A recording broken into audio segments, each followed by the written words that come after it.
Assalamualaikum warahmatullahi wabarakatuh. Salam seni dan budaya.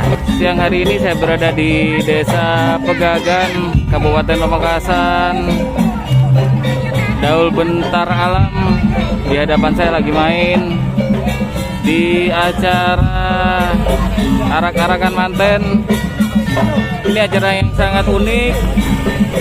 Biasanya musik daul dipakai di acara pawai, di acara besar lainnya. Seperti apa keseruannya? Mari kita nonton sama-sama sampai selesai.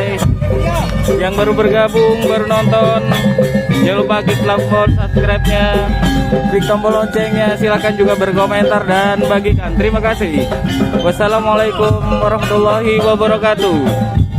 Salam seni dan budaya.